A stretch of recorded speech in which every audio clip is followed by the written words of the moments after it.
नमस्कार दोस्तों, स्वागत है आपका रीडर्स इंस्पायर्ड चैनल पर। क्या आप अपनी लाइफ में ज्यादा सफल होना चाहते हैं? क्या आप सोचते हैं कि काश आपके पास हर काम करने की ताकत होती? ब्रायन ट्रेसी की किताब नो एक्सक्यूजेस आपको यही सिखाती है, सेल्फ डिसिप्लिन के जरिए अपनी लाइफ को बेहतर बनाना।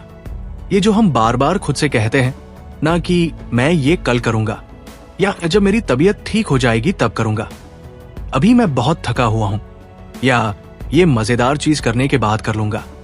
अगर आप भी मेरी तरह हैं तो शायद आप भी ऐसे बहानों का सहारा जरूरत से ज्यादा लेते होंगे और फिर बाद में खुद को मुश्किल में पाते होंगे, ये सोचकर कि मैंने अपने साथ ऐसा क्यों किया। और जैसा कि आपने शायद देखा होगा, एक बहाने से दूसरे बहाने पर कूदना असल में अच्छी जिंदगी जीना नहीं है। तो हम खुद को बहानों में क्यों फंसा लेते हैं और इस चक्र को कैसे तोड़ सकते हैं? यही सवाल ब्रायन ट्रेसी ने पूछा और उसका जवाब खोजने की कोशिश की। यह सारांश आपको सिखाएगा कि उनके निष्कर्षों को अपनी जिंदगी में कैसे लागू करें। इस किताब को खत्म करने तक आप सीखेंगे कि 7 चरण विधि क्या है, डिजास्टर रिपोर्ट क्या है और आप इसका इस्तेमाल अपने डर को जीतने के लिए कैसे कर सकते हैं और कैसे देर से मिलने वाली चुशी आपको आजाद कर सकती है। चैप्टर 1, जिम्मेदारी स्वीकार करें, सफलता हासिल करें। क्या आपने कभी किसी और को देखकर सोचा है कि ये कैसे कर लेती है? हो सकता है कि उस व्यक्ति के पास आपसे ज्यादा समय, पैसा या संसाधन न हो, फिर भी ऐसा लगता है जैसे वो बिना किसी मेहनत के ज्यादा काम कर लेते हैं और हम बस उन्हें देखते रह जाते हैं और ये समझने की कोशिश करते हैं कि ऐसा क्यों है। लेकिन उनकी सफलता में कोई राज नहीं है। ये सुनना थोड़ा कड़वा लग सकता है, लेकिन सच ये है कि उनकी सफलता आत्मानुशासन के सरल अभ्यास में निहित है। चाहे वो आपके पड़ोसी हो जिनके पास सब कुछ सही है या फॉर्च्यून 500 कंपनी के सीईओ, हर सफल व्यक्ति में एक बात कॉमन होती है, बहानों को खत्म करने की उनकी प्रतिबद्धता। लेकिन अच्छी बात यह है कि आत्मानुशासन के फायदे किसी खास लोगों के समूह तक सीमित नहीं है जिनके पास सब कुछ सही है। ये हर किसी के लिए उपलब्ध है और आप अभी से अपनी व्यक्तिगत सफलता का नजरिया विकसित करना शुरू कर सकते हैं। अगर आप अपने करियर में अपनी सफलता को बेहतर बनाना चाहते हैं तो शुरू करने का एक बढ़िया तरीका है अपने क्षेत्र के विशेषज्ञों पर ध्यान देना और वो क्या कहते हैं ये जानना। ये तो है कि आपके पास रोज अपना काम करने के लिए जरूरी जानकारी है, लेकिन कुछ नया सीखने के बारे में क्या? कौन सी नई जानकारी आपकी रोज की रूटीन में क्रांति ला सकती है? आप पेशेवर वर्कशॉप और कॉन्फ्रेंस में जाकर या कुछ प्रमुख विशेषज्ञों के पॉडकास्ट देखकर पता लगा सकते हैं। दरअसल ब्रायन ट्रेसी के डेंटिस्ट ने यही किया। अपने काम के प्रति जुनूनी होने के कारण वो हर डेंटल कॉन्फ्रेंस में जाते थे। इसी वजह से वो हांगकांग के एक कॉन्फ्रेंस में गए जहां उन्होंने कुछ ऐसा सीखा जिसने उनके करियर को बदल दिया।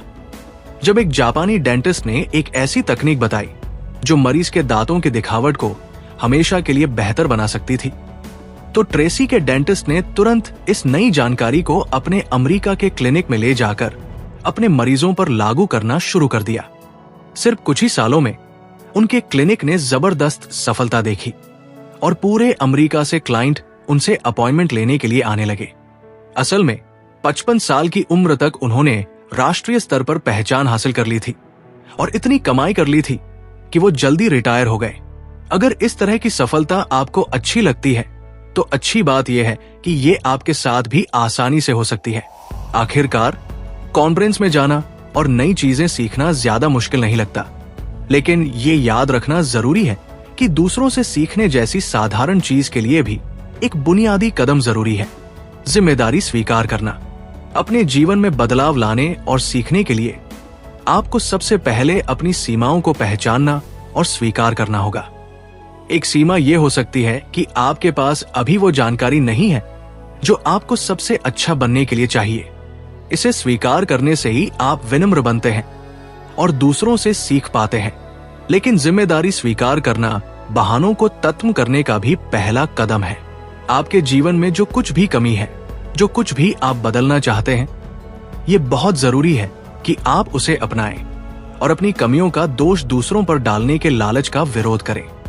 ब्रायन ट्रेसी ने ये बात बड़े मुश्किल से सीखी और यही वो खोज थी जिसने उन्हें नो एक्सक्यूज लिखने के लिए प्रेरित किया। क्योंकि 21 साल की उम्र में खुद को एक ऐसी नौकरी में फंसा हुआ पाने के बाद जहां कम पैसा था, कोई सफलता नहीं थी और कोई आत्मसंतुष्टि नहीं थी, उन्हें एहसास हुआ कि ये सब उनकी बचपन और कम शिक्षा को अपनी समस्याओं का दोष देने की आदत के कारण था। लेकिन जैसे ही उन्हें ये एहसास हुआ, ट्रेसी ने तुरंत अपनी जहरीली सोच को बदलने का काम शुरू कर दिया। उन्होंने सेल्फ हेल्प किताबें खरीदना शुरू कर दिया और आत्म सुधार के बारे में जो कुछ भी सीख सकते थे सीखा। उन्होंने अपनी नौकरी में ज्यादा मेहनत करना शुरू कर दिया और जो भी काम किया उसमें अपना 100% दिया। अपने जीवन के नकारात्मक पहलुओं को बदलने के लिए सक्रिय प्रयास करके ट्रेसी ने न सिर्फ अपने दिमाग को फिर से प्रशिक्षित किया, बल्कि व्यक्तिगत सफलता का एक नया रास्ता भी बनाया। चैप्टर 2, 7 चरण विधि अपनाएं। ये छोटी सी सलाह उन सभी के लिए है जिन्हें नए साल के संकल्पों को निभाने में मुश्किल होती है। और चलिए सच कहें, ये हम सब के साथ होता है। इसलिए अगर आपने कभी ये गूगल किया है कि अपने नए साल के संकल्पों पर कैसे टिके रहें, तो यहाँ एक व्यावहारिक तरीका है जिसे आप पूरे साल लागू कर सकते हैं। इसे 7 चरण विधि कहते हैं और ये जितना लगता है उससे कहीं ज्यादा सरल है। ये ऐसे काम करता है। पहला कदम, ठीक से तय करें कि आप क्या चाहते हैं। सिर्फ ऐसा सामान्य लक्ष्य न लिखें कि वजन कम करना है या ज्यादा पैसा कमाना है। एक खास और वास्तविक लक्ष्य पहचानें, जैसे 50 पाउंड वजन कम करना है। दूसरा कदम, अपने खास लक्ष्य को लिखें। तीसरा कदम, अपने लक्ष्य को पूरा करने के लिए एक वास्तविक समय सीमा तय करें। किसी चीज को पूरा करने में लगने वाले समय और मेहनत को पहचानने में हमारी विफलता हमारे संकल्पों के टूटने के सबसे बड़े कारणों में से एक है। इसलिए जब आप अपने लक्ष्य के बारे में वास्तविक हो रहे हो, तो ये भी सुनिश्चित करें कि आप इसे पूरा करने में लगने वाले समय के बारे में भी वास्तविक है। और अगर आप किसी लंबे समय के लक्ष्य को देख रहे हैं, तो इसे छोटे छोटे हिस्सों में बांटने से न डरें। सिर्फ 50 पाउंड वजन कम करना एक बहुत बड़ा काम है, लेकिन आज 15 मिनट व्यायाम करना आसान है। चौथा कदम, उन सभी चीजों की एक लिस्ट लिखें जो आपको अपना लक्ष्य हासिल करने के लिए चाहिए। इसमें उन मुश्किलों से लेकर जो आपको अपना लक्ष्य पूरा करते समय आ सकती है, उन उपकरणों तक शामिल है जिनकी आपको सफल होने के लिए जरूरत होगी।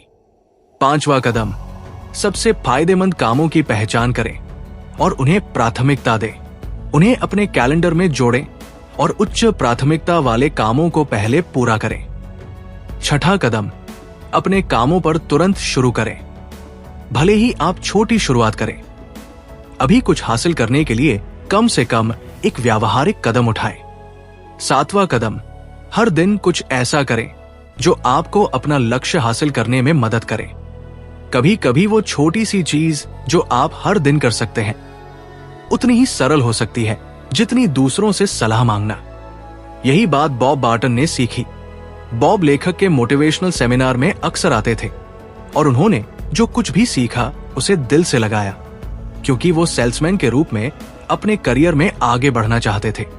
बॉब ने तय किया कि उनके लक्ष्य की ओर कुछ कदमों में उनकी कंपनी के सीनियर सेल्स लोगों पर ध्यान देना और उनके बोलने और कपड़े पहनने के तरीके की नकल करना शामिल हो सकता है। और जहां सफल लोगों की नकल करने से उन्हें थोड़ी मदद मिली, उन्हें तब तक असली नतीजे नहीं दिखने लगे जब तक कि उन्होंने आखिरकार उनसे संपर्क नहीं किया और उनसे अपना लक्ष्य हासिल करने में मदद करने के लिए नहीं कहा। जब बॉब ने सीनियर सेल्समैन में से एक किताब की सिफारिश मांगी जो उन्हें ज्यादा सीखने में मदद कर सके, तो उनके सहकर्मी नुश हो गए और जल्द ही सभी सीनियर सेल्स स्टाफ उन्हें निजी टिप से लेकर पॉडकास्ट तक की सलाह देने लगे। और जब बॉब ने इन संसाधनों का फायदा उठाने और उन्हें सच में पढ़ने और सुनने के लिए खुद को अनुशासित किया, तो बदलाव अद्भुत था। इससे पहले कि उन्हें पता चलता, बॉब ऑफिस के सबसे अच्छे सेल्समैन बन गए। चैप्टर 3, डिजास्टर रिपोर्ट पूरी करें। आपको किस बात का डर है? मैं उन बुनियादी चीजों के बारे में बात नहीं कर रहा हूं जिनसे लगभग हर कोई डरता है, जैसे मकड़ियां या ऊंचाई, बल्कि उन गहरे डर के बारे में जो आपको अपने लक्ष्यों को पूरा करने से रोकते हैं। क्या आप असफलता से डरते हैं, साधारण होने से डरते हैं? आपका जो भी डर हो, सबसे जरूरी बात जो जानने की है वो ये है कि इसे आपको पीछे नहीं रखना चाहिए, भले ही वे कभी कभी बहुत बड़े लगे। हमारे डर हमारे दिमाग में पैदाइशी नहीं होते हैं, क्योंकि हम अपने जीवन के दौरान चीजों से डरना सीखते हैं। अच्छी बात यह है कि हम नियंत्रण कर सकते हैं और उन्हीं डरों को अनसीख सकते हैं। और अपने डरों को अनसीखने का एक सबसे अच्छा तरीका है, जिसे ब्रायन ट्रेसी डिजास्टर रिपोर्ट कहते हैं, उसे पूरा करना। इसमें 4 सरल चरण होते हैं और ये ऐसे काम करता है। पहला कदम, अपने डर का स्पष्ट रूप से वर्णन करें। आप ठीक किस बात से डरते हैं? आपको क्या लगता है कि क्या होगा?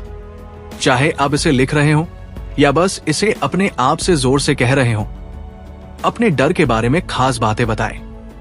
दूसरा कदम, सबसे बुरी स्थिति की पहचान करें। अक्सर हम डर से इतने ज्यादा डर जाते हैं कि हम ये पूछना ही भूल जाते हैं कि अगर ऐसा हुआ तो क्या होगा। इसलिए कुछ पल निकालकर उस सबसे बुरी चीज के बारे में सोचें जो हो सकती है अगर आपका डर सच हो जाए, और उस संभावना का सामना करें। ऐसा करते समय आप पा सकते हैं कि आपका डर थोड़ा बेतुका है, कि अगर सबसे बुरा सच में हो भी जाए तो ये उतना बुरा नहीं होगा, या आपका डर अचानक थोड़ा ज्यादा काबू में लगने लगता है। तीसरा कदम, अपनी सबसे बुरी स्थिति के लिए समाधानों पर विचार करें। अब जब आप सबसे डरावने संभावित नतीजे को जान गए हैं, तो कुछ रचनात्मक समाधानों के साथ आए कि अगर ऐसा हुआ तो आप क्या करेंगे। उदाहरण के लिए, मान लीजिए कि आप निवेश करने से डरते हैं क्योंकि आपको चिंता है कि यह गलत हो सकता है और आप अपना सारा पैसा खो देंगे। इसलिए अगर सबसे बुरी स्थिति यह है कि आप इस प्रक्रिया में पैसा खो देते हैं, तो एक समाधान ये स्वीकार करना है कि आप उस पैसे को वापस कमाने का कोई तरीका खोज सकते हैं, या आप जोखिम को कम कर सकते हैं और अपनी आय का कम हिस्सा निवेश कर सकते हैं, ताकि आपको वापस आने के लिए एक सुरक्षा जाल होने का भरोसा रहे।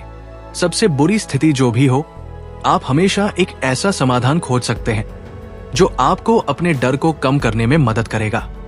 इसे स्वीकार करना भी एक बहुत बड़ा पहला कदम है, क्योंकि डर का एक हिस्सा उस चीज का सामना करने की हमारी अनिच्छा से आता है जिससे हम डरते हैं। चौथा कदम, ये सुनिश्चित करने के लिए कार्रवाई योग्य कदम उठाएं कि आपकी सबसे बुरी स्थिति न हो। ये शायद अब तक का सबसे स्पष्ट बयान लगता है, लेकिन इसे व्यवहार में लाना जरूरी है, क्योंकि बेशक हम नहीं चाहते कि हमारे सबसे बुरे डर सच हो, लेकिन हम इसे होने से रोकने के लिए क्या व्यावहारिक कदम उठाते हैं? खुद से ये पूछना कि हम अपने भविष्य को ज्यादा सुरक्षित बनाने के लिए आज क्या कर सकते हैं।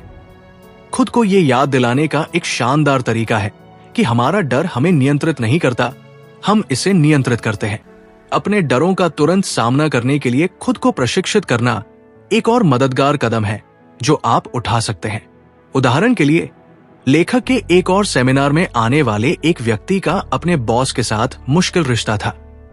भले ही वो एक टॉप कर्मचारी थी, उसके बॉस को उसकी काम में गलती निकालने का कोई मौका नहीं छोड़ते थे, जिससे स्वाभाविक रूप से वो काम पर घबराई हुई और असहज महसूस करती थी। और महीनों तक अपने बॉस के साथ किसी भी बातचीत से डरने के बाद उसने आखिरकार ट्रेसी की सलाह को आजमाया और बस उससे कहा, कृपया मुझसे इस तरह बात ना करें। मैं चाहती हूं कि मुझसे अलग तरह से बात की जाए। जब मेरी भावनाओं को ठेस पहुंचती है तो मैं अपने काम पर ध्यान केंद्रित नहीं कर पाती या अपना सर्वश्रेष्ठ नहीं दे पाती। और हालांकि वो अपने बॉस की प्रतिक्रिया के बारे में घबराई हुई थी, सबसे बुरी स्थिति नहीं हुई। इसके बजाय उसके बॉस ने माफी मांगी और भविष्य की सभी बातचीत में उससे सम्मानपूर्वक बात की। चैप्टर 4, आत्मानुशासन आपकी सफलता निर्धारित करता है। भले ही हमारे कुछ उदाहरण उन लोगों के जीवन और सर्वोत्तम तरीकों पर केंद्रित रहे हैं जो किसी और के लिए काम करते हैं, सच ये है कि आत्मानुशासन आपकी सफलता का एक अहम हिस्सा है, भले ही आप स्वरोजगार हों। असल में ये उससे भी ज्यादा जरूरी हो सकता है। ऐसा इसलिए है क्योंकि आंकड़े बताते हैं कि एक औसत बिजनेस मालिक हर हफ्ते 59 घंटे काम करता है। इसलिए अगर आप अपना बिजनेस चला रहे हैं तो उस काम के शेड्यूल के सफल प्रबंधन को चलाने वाली इच्छा शक्ति, निरंतरता और दृढ़ संकल्प के बारे में जानना बहुत जरूरी है। इसे बनाए रखने के लिए आपको केन विधि लागू करनी होगी, जिसका मतलब है लगातार और कभी न खत्म होने वाला सुधार। ये ऐसे काम करता है, आप जानते हैं कि जब आप कोई नया बिजनेस शुरू करते हैं तो आपको एक बिजनेस प्लान लिखना होता है और अपनी लक्षित बाजार, मूल्य निर्धारण रणनीतियां, मार्केटिंग रणनीति आदि जैसी मुख्य चीजों की पहचान करनी होती है। लेकिन आपको ये भी जानना चाहिए कि ये बिजनेस प्लान पत्थर की लकीर नहीं है। भले ही ये इस वक्त आपकी कितनी भी अच्छी तरह सेवा कर रहा हो, एक वक्त आएगा जब आपकी मौजूदा रणनीति आपके लिए काम नहीं करेगी और इस वजह से आपको लगातार सुधार के नए तरीकों की तलाश में रहना चाहिए। इसी तरह आप ब्लॉकबस्टर जैसे व्यवसायों की विफलता से बचते हैं, जो बदलते बाजार के साथ तालमेल बिठाने से इनकार करने के कारण ढह गए। इसलिए ध्यान रखें कि एक सफल बिजनेस वो है जो लगातार सुधार कर रहा है, और उस सफल बिजनेस का नेतृत्व करने के लिए आपको हमेशा खुद को चुनौती देने और सुधारने की कोशिश करनी चाहिए। लेकिन यही बात हर कर्मचारी के लिए भी सच है। भले ही आप पूरे बिजनेस के विकास के लिए जिम्मेदार न हो, आप अपने विकास के 100% जिम्मेदार हैं। और भले ही ये कोई बड़ी बात ना लगे, अपनी व्यक्तिगत जिम्मेदारी की भावना को ज्यादा से ज्यादा करना वास्तव में आपको अपनी कंपनी में ऊपर उठने में मदद कर सकता है। ब्रायन ट्रेसी ने इसे सीधे तौर पर तब सीखा जब उन्होंने एक प्रॉपर्टी डेवलपमेंट कंपनी के लिए काम किया। उन्होंने हर उस काम में अपना सर्वश्रेष्ठ देकर शुरुआत की जो उन्हें सौंपा गया था, और फिर अपने बॉस से ज्यादा जिम्मेदारी मांगी। और जैसे जैसे उन्होंने इसे हासिल किया, उन्होंने अपने आत्मनुशासन की भावना को विकसित करना जारी रखा, खुद को पिछली बार से बेहतर और तेजी से काम पूरा करने के लिए प्रशिक्षित किया, जब तक कि उन्होंने अपने व्यक्तिगत सर्वश्रेष्ठ को नहीं हरा दिया। इससे उन्हें आखिरकार उस भरोसेमंद व्यक्ति के रूप में पहचान मिली जिस पर आप कोई भी काम अच्छी तरह से करने के लिए भरोसा कर सकते थे। और एक बार जब उन्हें वो पहचान मिल गई, ट्रेसी ने बस इसे बनाना जारी रखा, जब तक कि एक दिन उन्हें रेनो जाने और एक नई प्रॉपर्टी पर काम शुरू करने के लिए नहीं कहा गया जो कंपनी ने अभी अभी हासिल की थी। हालांकि उन्हें सिर्फ अगले कुछ हफ्तों में ऐसा करने के लिए कहा गया था। ट्रेसी ने पहल की और जल्दी शुरुआत करने के लिए अगले ही दिन उड़ान भर दी। ऐसा करके उन्होंने पाया कि प्रॉपर्टी में पानी की पहुंच नहीं है और इस तरह ये विकास के लिए लगभग बेकार है। इस तलती को जल्दी पकड़ लेने से वो अनुबंध खत्म कर पाए और अपनी कंपनी के $2 मिलियन बचा पाए, जो उन्होंने अन्यथा बर्बाद कर दिए होते। ये सब आपको दिखाता है कि जब आप पहल करते हैं और कुछ मजबूत आत्मानुशासन का अभ्यास करते हैं तो क्या हासिल किया जा सकता है। चैप्टर 5, फाइनेंशियल फ्रीडम हासिल करें। क्या आप इसलिए काम करते हैं क्योंकि आपको करना पड़ता है या इसलिए क्योंकि आप करना चाहते हैं? हम में से ज्यादातर लोगों के लिए ये पहला वाला है और हम अक्सर इस बारे में सपने देखते हुए अपना समय बिताते हैं कि अगर हमारे पास पूरी वित्तीय आजादी होती तो हम क्या करते। हम शायद एक हवेली खरीदते या अपना सारा समय समुद्र के किनारे लेटे हुए बिताते। हर वो पल जो हम आम तौर पर काम करने में बिताते हैं, अचानक सिर्फ अपनी पसंदीदा गतिविधियों को करने में बिताया जा सकता है। बहुत अच्छा लगता है ना? लेकिन जो आप नहीं जानते होंगे वो ये है कि ये वास्तव में आपकी पहुंच के भीतर हो सकता है। आप इसे कैसे कर सकते हैं? वित्तीय आजादी हासिल करने का पहला कदम देर से मिलने वाली खुशी का अभ्यास करने से शुरू होता है, क्योंकि हमारी दुनिया पहले से कहीं ज्यादा तेज हो गई है। हमें ठीक उसी वक्त जो हम चाहते हैं उसे पाने की हमारी उम्मीद भी बढ़ गई है और ये हमारी सफलता के लिए एक घातक झटका है। ऐसा इसलिए है क्योंकि सफलता सिर्फ आत्मनुशासन से हासिल की जा सकती है और आत्मनुशासन के लिए धैर्य की जरूरत होती है। इसलिए हालांकि इसे शुरू में हासिल करना मुश्किल हो सकता है, एक प्रतिशत विधि से खुद को नियंत्रित करने के लिए प्रशिक्षित करना शुरू करें। आपको बस अपनी आय का 1% अलग रखना है और खुद को इस बचत को न छूने के लिए अनुशासित करना है।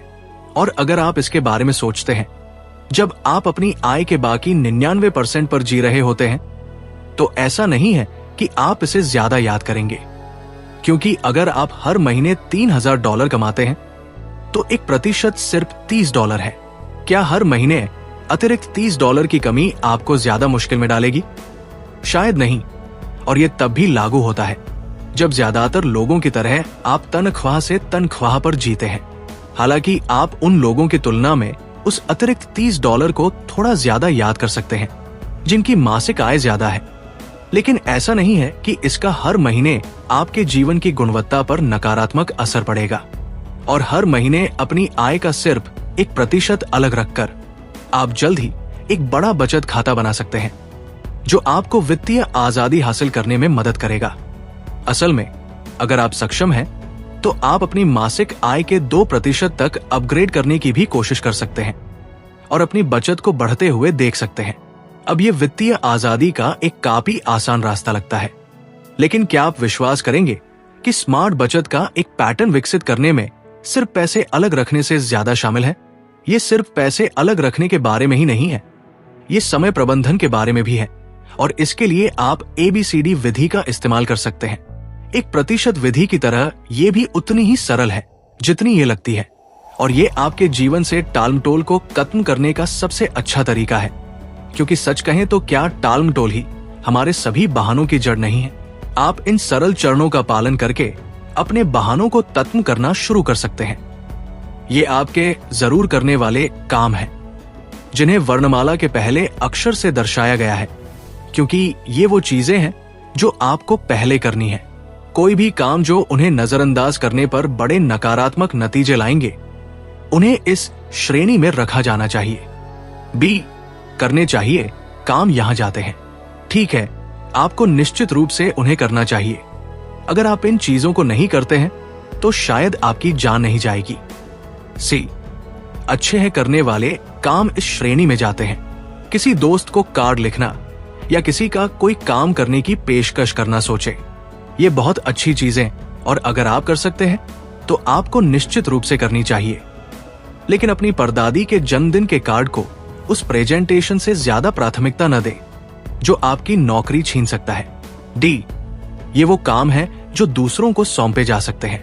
अक्सर जब हम जिम्मेदारियां लेते हैं तो हम मान लेते हैं कि हमें हर एक चीज खुद ही करनी है, लेकिन असल में कुछ चीजें उन लोगों को सौंपी जा सकती हैं जिन पर हम भरोसा करते हैं, जो हमारी कुछ जिम्मेदारी लेने को तैयार है। इसलिए अगर कोई छोटा मोटा काम आपके पार्टनर को सौंपा जा सकता है तो इसे D श्रेणी में रखें और अपने कामों पर लग जाएं। E आखिरकार ये वो काम है जो जरूरी नहीं है, न तो आवश्यक है और न ही अच्छे या अन्य महत्वपूर्ण। ये चीजें करनी जरूरी नहीं है और शायद ध्यान भटकाने वाली है। उन्हें नजरअंदाज करें और अपने मुख्य लक्ष्यों पर ध्यान केंद्रित करें। चैप्टर 6 बहानों से छुटकारा पाने के बारे में किसी भी किताब को किसी न किसी वक्त व्यायाम से निपटना होगा, क्योंकि व्यायाम उन सबसे आम चीजों में से एक है जिनके बारे में हम बहाने बनाते हैं। और अगर हम सच में स्वस्थ और सफल होने वाले हैं तो अपनी जीवन शैली में कुछ व्यायाम शामिल करना सिर्फ एक अच्छा विचार नहीं है, ये बिल्कुल जरूरी है। स्वस्थ खाने की आदतें विकसित करना भी उतना ही जरूरी है, और उन आदतों को विकसित करने के सबसे अच्छे तरीकों में से एक है ब्रायन ट्रेसी द्वारा विकसित बड़ा सोचो वजन घटाओ कार्यक्रम, जो उनकी कोई बहाना नहीं, विचारधारा के एक अभिन्न अंग के रूप में है। बड़ा सोचो उपयोगकर्ताओं को अपने आहार से 3 सफेद चीजों को हटाने के लिए प्रोत्साहित करता है। ये निश्चित रूप से चीनी, नमक और मैदा है, और पहला कदम आपके आहार से सभी शर्करा को खत्म करने से शुरू होता है। हालांकि आप निश्चित रूप से मीठे डेजर्ट, मीठे पेय और अपनी सुबह की कॉफी में चीनी को याद करेंगे। इस चुनाव के लिए आपकी प्राथमिकताओं की स्पष्ट पहचान की जरूरत होती है, क्योंकि अगर आपकी प्राथमिकता सबसे स्वस्थ होना है तो आप ऐसे आहार के साथ थलत नहीं हो सकते जो आपको एक दिन में 1 पाउंड वजन कम करने, अपनी ऊर्जा बढ़ाने और अपने ध्यान को तेज करने में मदद करता है। इन वायदों को सच में ज्यादा से ज्यादा करने के लिए आपको अपने भोजन से सभी नमक को भी खत्म कर देना चाहिए। अलविदा फ्रेंच फ्राइज। और आखिर में अपने आहार से ब्रेड, पेस्ट्री और पास्ता जैसे सभी सफेद आटे के उत्पादों को भी खत्म कर दें। आप शायद सोच रहे होंगे कि हमने अभी अभी आपको लगभग हर उस चीज को काटने के लिए कहा है जो स्वादिष्ट लगती है, और आप शायद सही हैं। लेकिन हर कोई बहाना नहीं, फैसले की तरह। ये सब प्राथमिकताओं के बारे में है। त्याग किसी भी स्वस्थ भोजन पैटर्न का एक जरूरी तत्व है, और अगर आपका लक्ष्य अपने वजन घटाने में असली नतीजे देखना है तो ये वहां पहुंचने का एक साबित तरीका है। अध्याय 7, अपने व्यक्तिगत रिश्तों को बेहतर बनाएं। कोई बहाना नहीं का मतलब है कोई अफसोस नहीं। ये इसकी सबसे अच्छी चीजों में से एक है, क्योंकि जब आप टालमटोल को एक विकल्प के रूप में हटा देते हैं और अपने लक्ष्यों को हासिल करने के लिए खुद को अनुशासित करते हैं, तो आपके पास पीछे मुड़कर ये कहने के कम मौके होते हैं कि काश मैंने ऐसा किया होता। हमारे व्यक्तिगत रिश्ते अक्सर हमारे अफसोस के सबसे बड़े स्रोतों में से कुछ होते हैं और इस तरह वे आत्म सुधार के लिए एकदम सही जगह है। इसलिए इस किताब में बताई गई विधियों का इस्तेमाल करके अपने रिश्तों पर एक नजर डालें और पहचानें कि आपको क्या सुधार करने की जरूरत है। क्या आप अपने बच्चों के साथ ज्यादा वक्त बिताना चाहते हैं? क्या आपको अपने परिवार को ये याद दिलाने की जरूरत है कि वे कुछ भी हो आपकी प्राथमिकता है? जो कुछ भी आप बदलना चाहते हैं, आपके पास उन बहानों को ना कहने की ताकत है जो आपके रिश्तों को पीछे रख रहे हैं। आप अपने परिवार के साथ ज्यादा वक्त बिताने की प्रतिबद्धता से शुरुआत कर सकते हैं, या अगर आपको जरूरत है तो माफ करना सीख सकते हैं। माफ करना सीखना खुशी हासिल करने के सबसे जरूरी कदमों में से एक है और ये जिम्मेदारी स्वीकार करने के लिए भी जरूरी है, क्योंकि हम अक्सर उन समस्याओं के लिए अपने माता पिता को दोषी ठहराते हैं जो हमारे पास वयस्क के रूप में है, या बचपन के अनुभवों के लिए जो हमें आज तक प्रभावित करते हैं। उस दोष का इस्तेमाल खुद से जिम्मेदारी हटाने के साधन के रूप में करना आसान है। आखिरकार अगर हमारे माता पिता ने हमें गलत किया तो हमारे जहरीले पैटर्न सच में हमारी तलती नहीं हो सकते, है ना? गलत, जबकि हम उन पिछली घटनाओं को नियंत्रित नहीं कर सकते जिन्होंने हमें आकार दिया है। हम आज अपने जीवन के साथ जो करते हैं उसके लिए हम 100% जिम्मेदार हैं। इसलिए अगर कोई ऐसा है जिसे आपको माफ करना है या कुछ ऐसा है जिसे आपको जाने देना है, तो आज उन बहानों को छोड़ दें और खुशी के रास्ते पर चलें। चैप्टर 8, बहाने हमारे चारों तरफ है और उनका फायदा उठाना आसान है, लेकिन आसान रास्ता चुनने से हमें खुशी और सफलता नहीं मिलेगी। इसके बजाय ये सुनिश्चित करने का सबसे तेज तरीका है कि हम एक दिन उठेंगे और खुद को नाचुश, अधूरे और ये सोचते हुए पाएंगे कि हम इस तरह कैसे हो गए। अगर आप अपने भविष्य को वापस पाना चाहते हैं और सफलता, खुशी और वित्तीय आजादी पाना चाहते हैं, तो आपको बहानों को ना कहना होगा और आत्म अनुशासन विकसित करना होगा। दोस्तों, क्लियर गोल्स सेट करें। बिना लक्ष्य के आप अपनी लाइफ में आगे नहीं बढ़ सकते। प्रोक्रेस्टिनेशन छोड़े, हर जरूरी काम को तुरंत शुरू करें। टेक रिस्पॉन्सिबिलिटी, अपनी गलती का दोष दूसरों पर न डालें। हार्ड वर्क करें, शॉर्टकट से बचें। सफलता के लिए लगातार मेहनत जरूरी है। बजट बनाएं, अपने खर्चों को प्लान करें और सेविंग की आदत डालें। स्किल डेवलपमेंट करें, खुद को अपग्रेड करें ताकि आप ज्यादा कमा सकें। रीडिंग हैबिट बनाएं, रोज कुछ नया सीखने की कोशिश करें। हेल्दी लाइफस्टाइल अपनाएं, सही खान पान और एक्सरसाइज से एनर्जी बढ़ती है। पॉजिटिव थिंकिंग रखें, मुश्किल हालात में भी अपनी सोच को सकारात्मक बनाए रखें। ब्रायन ट्रेसी कहते हैं कि आपका भविष्य आज किए गए छोटे छोटे डिसीजन पर निर्भर करता है। सेल्फ डिसिप्लिन से आप अपनी लाइफ को पूरी तरह बदल सकते हैं। अगर आपको ये वीडियो पसंद आई तो लाइक करें, कमेंट करें और चैनल को सब्सक्राइब करना न भूलें। अगली बार किस किताब की समरी चाहिए वो भी बताएं। धन्यवाद।